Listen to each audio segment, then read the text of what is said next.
మెదక్ జిల్లా మనోహరాబాద్ మండలం లింగారెడ్డిపేటలో దారుణం జరిగింది. మద్యానికి బానిసైన కొడుకు కుటుంబ సభ్యుల్ని చంపుతానంటూ ప్రతిరోజు గొడవ చేస్తున్నాడు.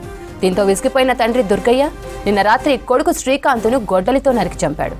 ఆ తర్వాత పోలీసులకు లొంగిపోయాడు. కేసు నమోదు చేసి దర్యాప్తు చేస్తున్నారు పోలీసులు.